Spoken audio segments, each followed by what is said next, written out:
There are just 5 years left to change the course of history. 5 years to confront poverty, inequality, climate change, and conflict, and to deliver on the promise of the 17 Sustainable Development Goals by 2030. Yes, we've seen progress from improved maternal health to better access to education, but millions are still left behind.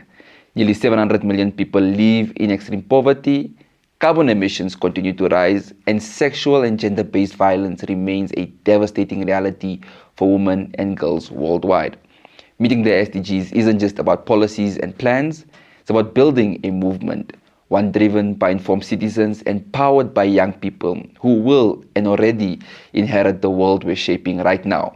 Welcome to SDG Chats, a three-part series where we break down what these goals mean for you and me, examine the roadblocks in our way, and explore bold solutions to achieve a more just, sustainable future.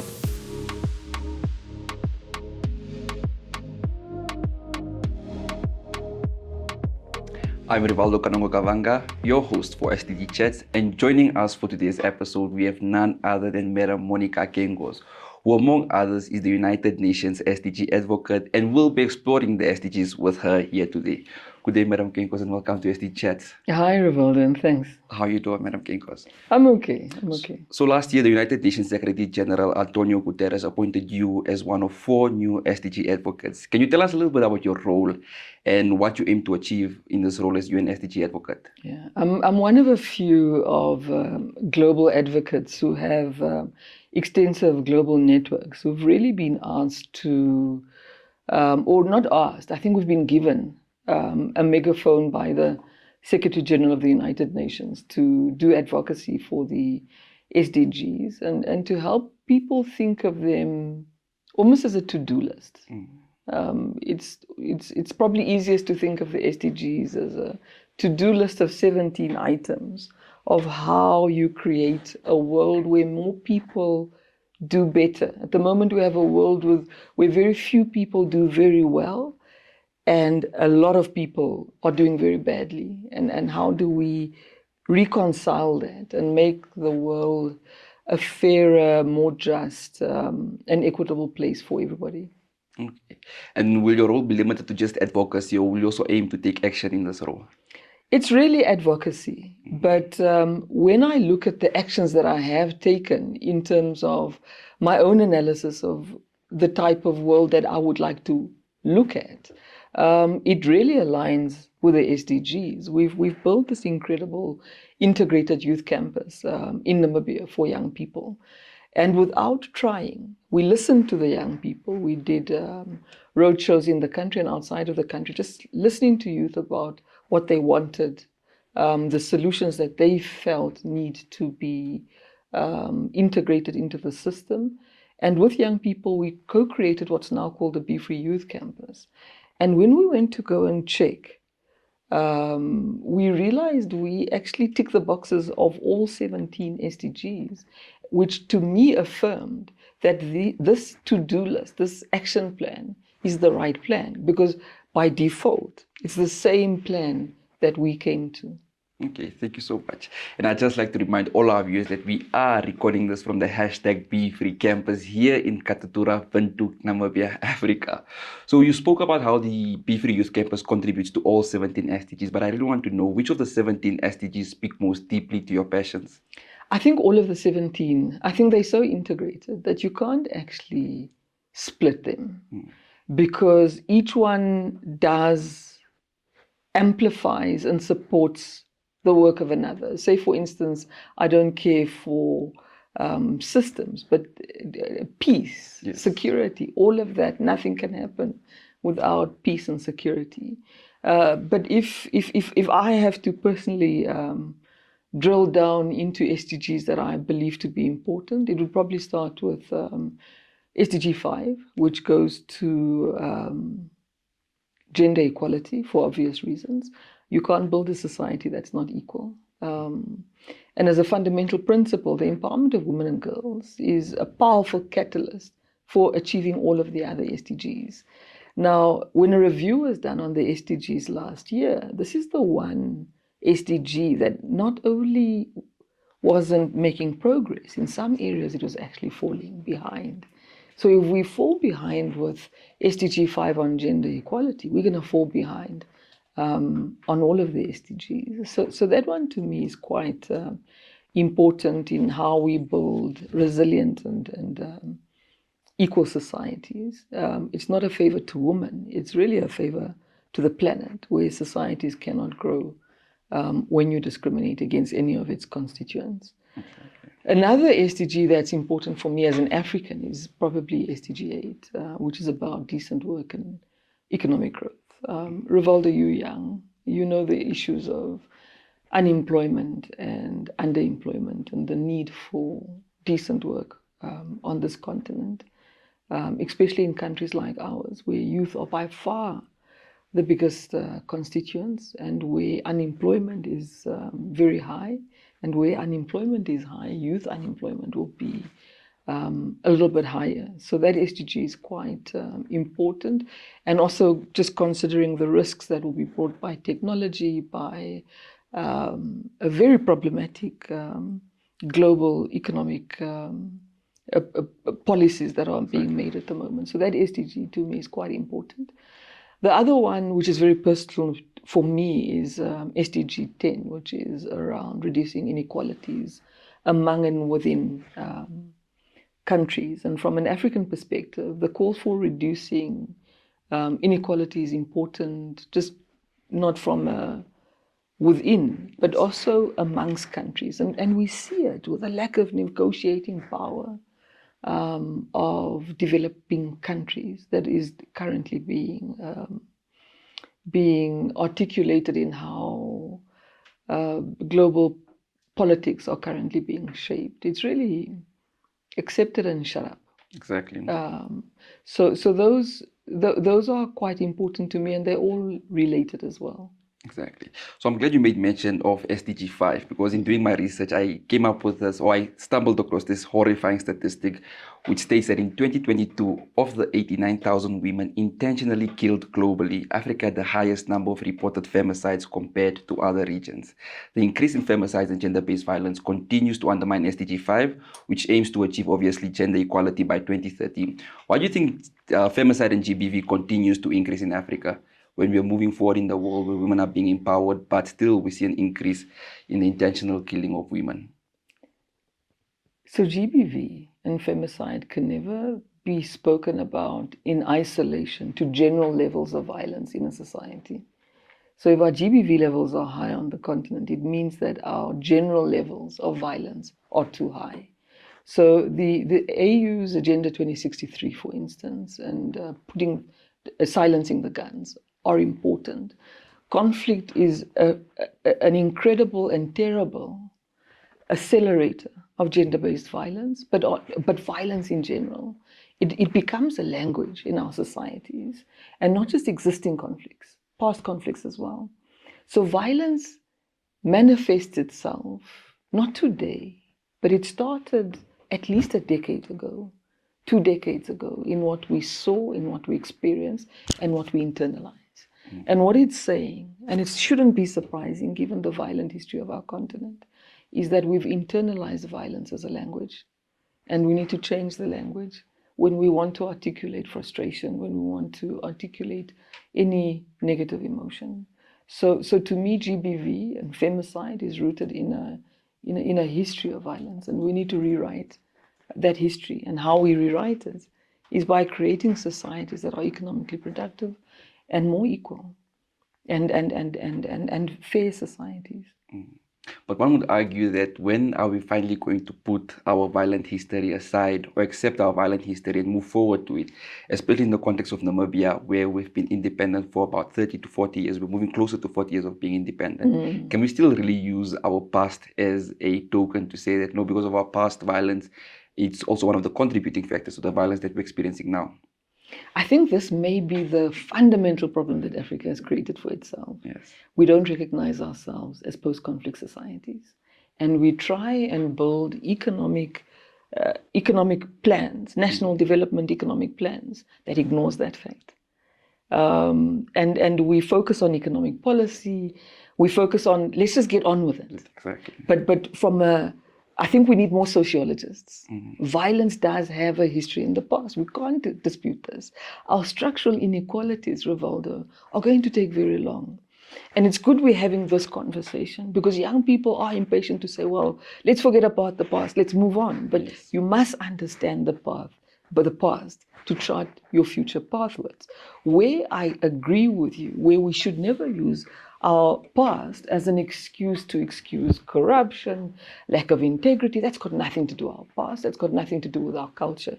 But we must never ever underestimate how difficult it is to overcome structural inequalities that drive many things, including violence. The danger of ignoring that complexity is what breeds populism, where anybody can promise anything and they'll be believed and taken on board. And populism will take us backwards. It will never take us forward. So the past and the present and the future will always have a close connection. And it's what it is. But I agree with you. We must look forward, but we must understand the issues. Otherwise, we just keep recreating the same old problems. Violence. You can speak to any criminologist.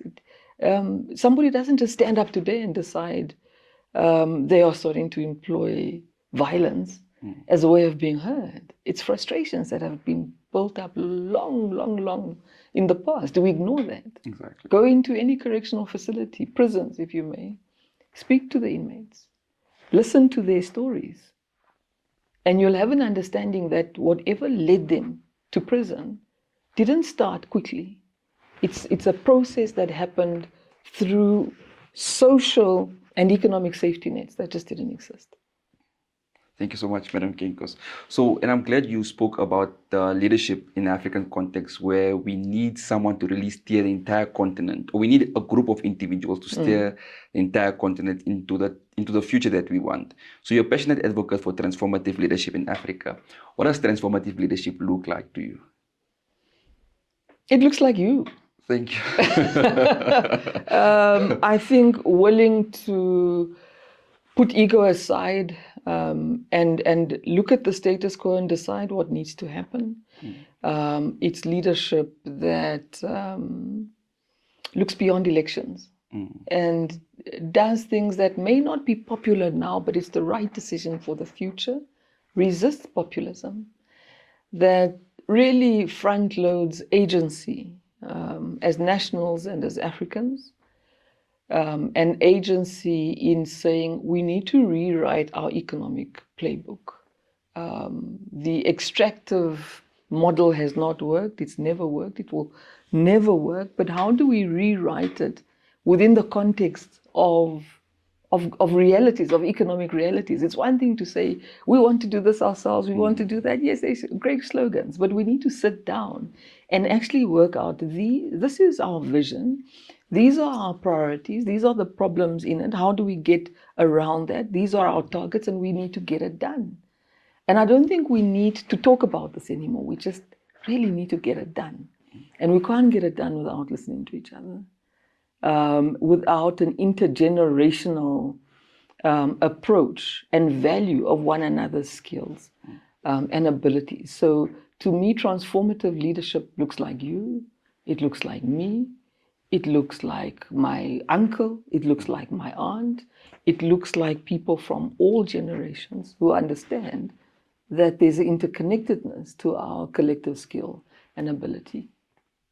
Madam, because you keep on mentioning that young people should steer away, or the content should steer away from populism. What exactly is populism? Populism is when somebody says they are going to fix all your problems. They're going to bring down all your unemployment. They're going to create X amount of jobs that you know is unrealistic, where they're basically saying everything is possible once I'm in power. And we believe that. Populism is when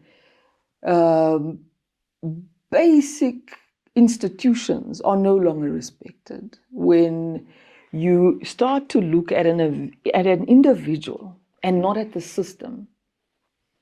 Say, for example, a coup leader who comes into power. Very, very popular.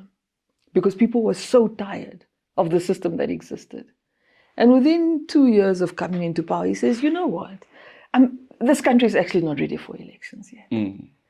That's populism. That doesn't start to see the importance of systems, processes, institutions. Populism is when individuals, personalities become more important than the principle. That's populism. And I'm glad you asked that question, because it worries the hell out of me that we are starting to embrace populism. And a lot of that embracing of populism is also instigated by misinformation. If you go onto social media, you'll notice there's lots of social media accounts with the word Africa in them. We've noticed them. And what have you noticed? A lot of young people are sharing content from those accounts. And what have you noticed about that content? Very populistic And agendas. often untrue. Often untrue, yes.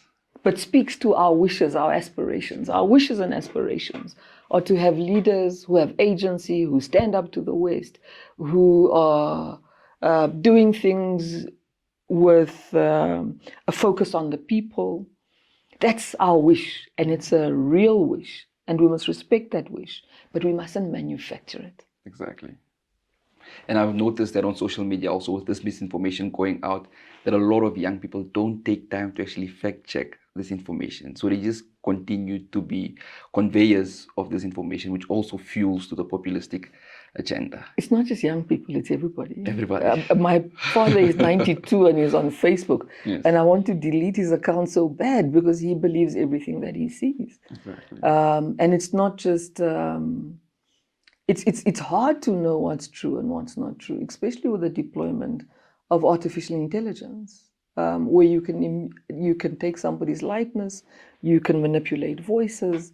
It really is impossible. So to me, it's really going back to what we need to do to rebuild structure. So we can never get rid of AI. There's real good in relation to AI. We can never get rid of social media. The horse has left the barn. So what we need to do is really focus on building critical thinking. And young people will be key to that. Young people will be key to societies that are well informed on news that is true and reflects on the world as it is, and not the world as we would like it to be. Exactly. And almost molding the information we receive to reflect what we would like it to be, not what it is. We must deal with the world as it is. Young people must definitely employ critical thinking. However, we also ran a social media poll to see how many people know and care about the SDGs. And the results were really shocking and sad at the same time, because only 40% of the young people said they know and care about the SDGs or take an interest in them. Yeah. Why do you think that is the case? And I mean, the SDGs are clearly not boring. The colors are alive, the pictures are alive, but young people are just like, we don't care about the SDGs. I think it could be semantics. I look at the SDG that looks at decent work. Young people are the most affected by unemployment. They do care about the ability to be employed. They do care about the ability to access quality health care. They do care about peace and stability, the consequences of climate change. They do care about cities and urbanization, because they end up being the most affected by our lack of planning around it. So I'm not convinced that young people don't care about the SDGs. Perhaps what it is that the language of SDGs doesn't care about young people, because the issues are the same. The SDGs are not talking about anything that young people are insulated from. So I think the challenge for youthful SDG advocates like yourself is to break the SDGs down into language that young people relate to. It's possible that we as an older generation, and I refer to myself as an older generation very reluctantly, but it could be we're speaking to each other about things that actually matter the most to young people, but we're speaking to each other in language that only appeals to us. And we must expand that language, because SDGs impacts everybody, especially young people. Especially young people. But the language of the SDGs, or the language of young people, is also constantly evolving. Yes. And they make reference to something that happened recently. So there's a new trend called clock it, where young people, it's a new word for applause. And obviously, it's also becoming increasingly difficult to keep up with a language that is constantly evolving. How do you think we have to go about this towards incorporating the language that young people use into policy documents and into the SDGs as well? It's nothing is constant. Exactly. So if I have to share the slang that I know, it's way outdated. Young people also grow older, and a newer generation takes over from them. And I was surprised that happened. So you will be hearing slang from young people that you don't know because you're not in that grouping anymore. And that's why we need to make sure that every single block, every single generational block is represented. I would love to represent young people, but I don't. My realities are not the same as a young person because we're not homogenous. I'm not. But young people aren't homogenous. Yes. So even you, as a young person, there's a younger cohort under you who don't relate to you. Exactly. There's young people your age from a different part of this country who don't relate to you, from a different part of the continent who don't relate. So every cohort needs representation because representation matters. So that's why we must all be very careful of speaking for each other because our issues are different, but there is a convergence point where resolving the issues becomes the same. And it's really addressing our issues with nuance and not with slogans. Okay. So I'd take you back to your words that you're an older person, and I'd Definitely not my words. and I'd throw them out because we still consider you a young person and also a young champion. I see the activity on social media, and I'm sure that you're one of the most experienced young person we may know in Namibia and in Africa. Experienced young person. So yeah, can you tell us how we can reach or really leverage the power of young people to become productive citizens and achieve the SDGs? Yeah, I think why you said what you said is because I do what I believe is important for young people, and that's never speaking for them. It's by building platforms that generally co-create solutions with young people.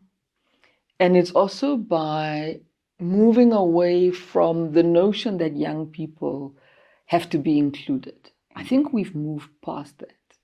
What I'm seeing is the inclusion of young people, but at a level where they're not able to be transformative. Yes.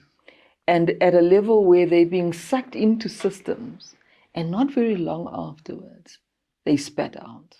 And then a new batch is sucked in. And I think the work that we need to do with young people is to figure out, is to agree that getting into these systems is maybe the easy part. It's staying in and making a difference.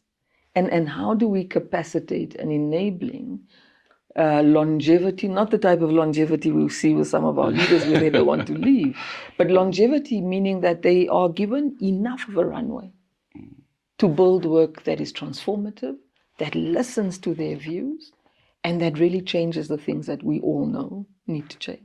Exactly. One of the struggles we've also faced as young people is that we've seen young leaders in society, and once they're given a seat at the table, or once they take a seat at the table, then we don't recognize these young people anymore.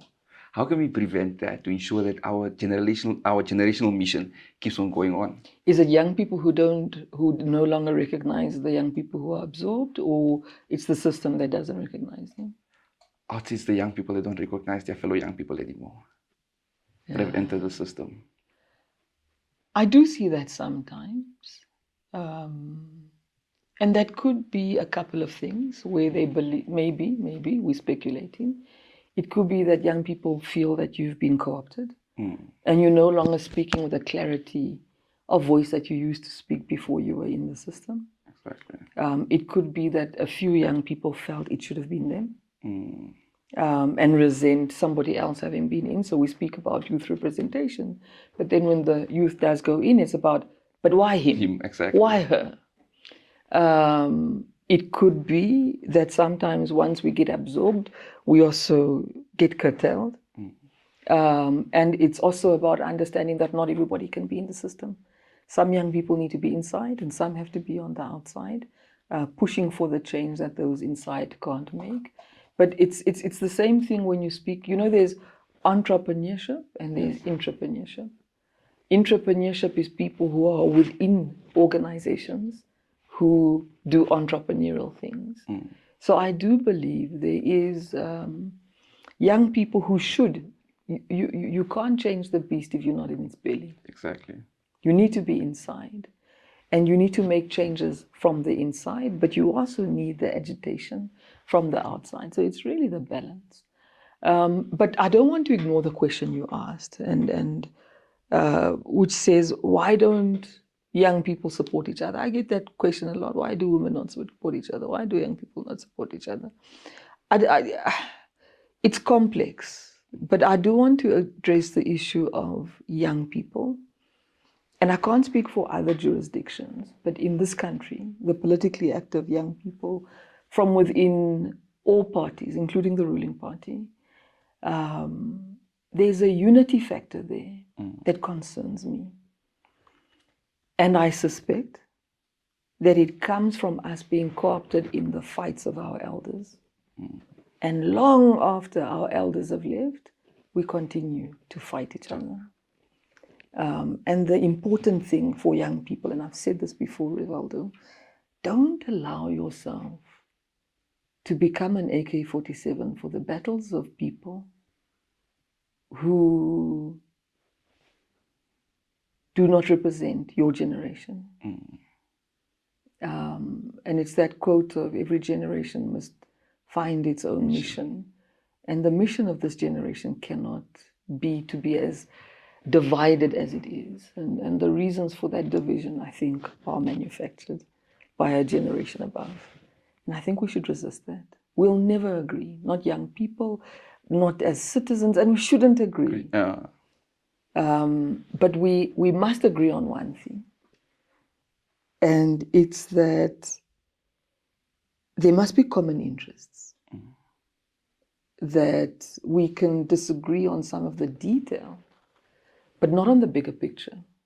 And the bigger picture is a transformed continent, a transformed country where we resolve structural socioeconomic realities.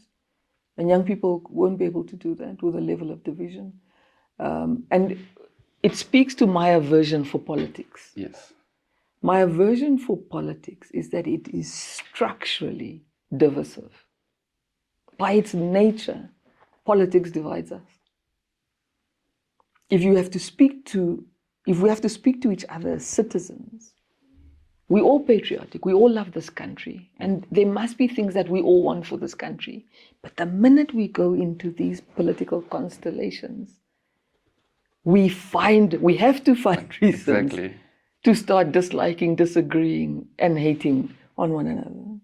So politics to me is inherently divisive, and we must be conscious that we must never allow politics to divide us and to move us away from the ultimate goal of building a Namibia that is less unequal, that has more employment statistics that we can be proud of, and that is a fair society, the one that we've always spoken about. Equality, justice, solidarity. I'm glad you made reference to the quote that each generation must find its generational mission and then achieve it. I think our generation's mission is really the SDGs, because they speak about all the problems we face on the continent and they provide a pathway for how we can solve these problems. But you have done such amazing work over the course of your work. You've done amazing work and you've left a legacy already. However, as you step into this new chapter as a UN SDG advocate, what do you want to be remembered by, or what do you want to be remembered for once the 2030 deadline has passed? As someone who wasn't uncomfortable about having difficult conversations and who is able to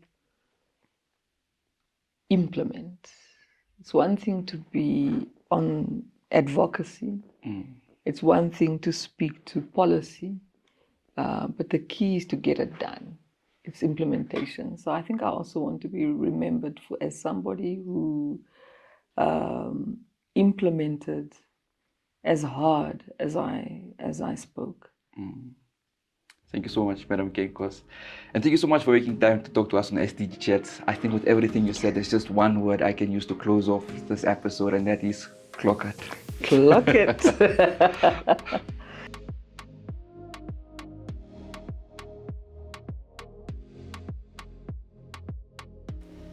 We've just had an amazing conversation with Madam Monica Geingos, the UN SDG Advocate, where she shared what her work as the UN SDG Advocate looks like, what transformative leadership is, and of course the SDGs. We'd also love to hear from you. So if you have any questions for Madam Monica Geingos on her role as UN SDG Advocate and the SDGs, drop them in the comment section and we'll feature them in our next episode. However, on SDG Chats, we always leave our viewers with a challenge. And this episode's challenge is to buy locally grown produce once this week to support SDG 2, which is of course Zero Hunger. Snap a pic, tag us on Insta with the hashtag SDG Chats challenge. Until next time, remember the tagline, 17 goals, one chat at a time. Goodbye.